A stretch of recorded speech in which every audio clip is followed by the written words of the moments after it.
என்னது உளுந்தே இல்லாம நல்லா சாஃப்ட்டா மெதுமெதுன்னு இட்லி சுட முடியுமா? அட அது வேற ஒண்ணும் இல்லங்க. வெந்தய இட்லி தான் சொல்றேன். சரி வாங்க அது எப்படி செய்றதுன்னு இந்த வீடியோல பார்க்கலாம். வெந்தய இட்லி செய்றதுக்கு இன்னைக்கு வந்து நாங்க 3 டம்ளர் இட்லி அரிசி எடுத்திருக்கோம். இது வந்து ஒரு 1/2 கிலோ வருங்க. கூடவே ஒரு 10 கிராம் வெந்தயத்த இதில ஆட் பண்ணிட்டு, தேவையான அளவு தண்ணி சேர்த்துட்டு இது ஒரு 2 மணி நேரம் ஊற வச்சுக்கோங்க.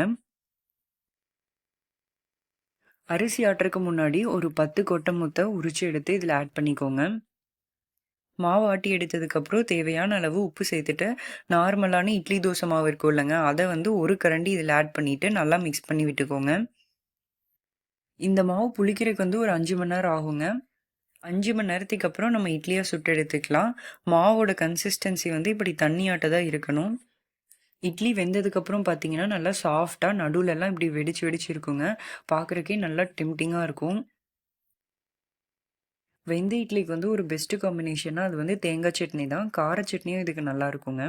நாங்க வந்து இன்னைக்கு தேங்காய் சட்னியும், தக்காளி சட்னியும் செஞ்சிருந்தோம். தக்காளி சட்னி செய்றதுக்கு ஒரு கடாயில எண்ணெய் சேர்த்துட்டு, எண்ணெய் நல்லா காஞ்சதுக்கப்புறம் ஒரு 4லிருந்து 5 பெரிய வெங்காயத்த இப்படி சின்ன சின்னதா கட் பண்ணி வச்சிருக்கோம்.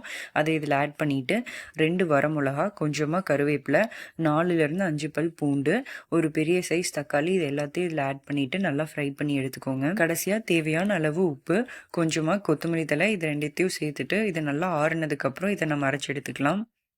இந்த வீடியோலயே உங்களுக்கு பார்த்தாலே தெரியும்னு நெனைக்கிறேங்க. இட்லி எவ்ளோ சாஃப்ட்டா, நல்லா மெது மெதுன்னு வந்திருக்குன்னு சொல்லிட்டு. வெந்தய இட்லி வந்து நம்ம உடம்புக்கு ரொம்ப நல்லது.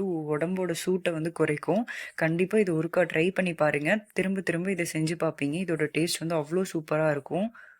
ட்ரை பண்ணி பார்த்துட்டு இதோட ஃபீட்பேக்க கண்டிப்பா நம்மளோட கமெண்ட் செக்ஷன்ல ஷேர் பண்ணுங்க. அடுத்து ஒரு இன்ட்ரஸ்டிங்கான வீடியோல பார்க்கலாம்.